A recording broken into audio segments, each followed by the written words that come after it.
Okay, so today we're going to talk about something called summation notation.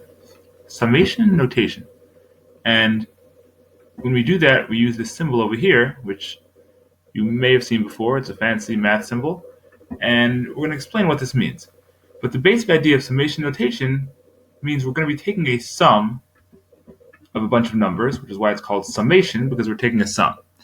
Let's look over here at the example to see how this works. So this basically means you're taking the sum of 2n plus 3 from n equals 1 to n equals 5. Now, what does that mean? Basically, you take these numbers over here, 1 and 5, and you're going to take each value of n between 1 and 5. In other words, you're going to take 1, 2, 3, 4, and 5, and you're going to plug each of those values into the expression over here, 2n plus 3. You're going to plug in each of those 5 numbers into 2n plus 3, and then you're going to add them up. So first, we're going to take 1.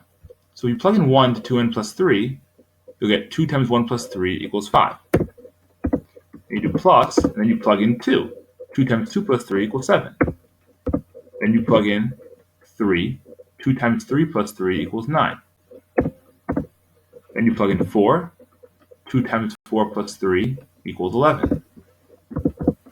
And then you plug in 5, you'll get 2 times 5 plus 3, which equals 13. And that's it. So you've plugged in all the numbers between 1 and 5 into this expression, and you end up getting these numbers.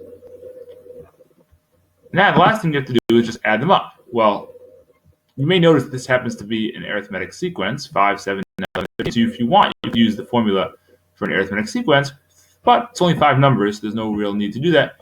You can just add these 5 numbers up, and you'll see it adds up to 45.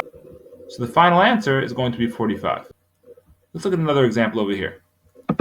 So over here, we're taking the sum of n squared from 6 to 8. So that means the numbers we're going to plug into n are going to be 6, 7, and 8. And you start with this number, and you go up till you get to that number.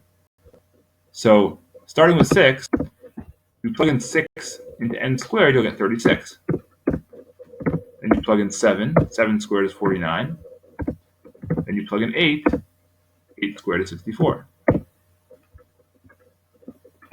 Then you take the sum of those 3 numbers. 36 plus 49 plus 64 equals 149. So 149 is going to be our final answer. Now, as you notice, over here, I was taking the sum of a linear expression, 2n plus 3. Over here, I was taking the sum of a quadratic expression, n squared. But the truth is, you could put anything into this sum. It could be a fraction, it could be an exponent, it could be a logarithm. Whatever it is, doesn't matter. You take the numbers over here, you plug them into that expression over there, add them up, and then you end up with your sum. So that is just some basic examples of summation notation.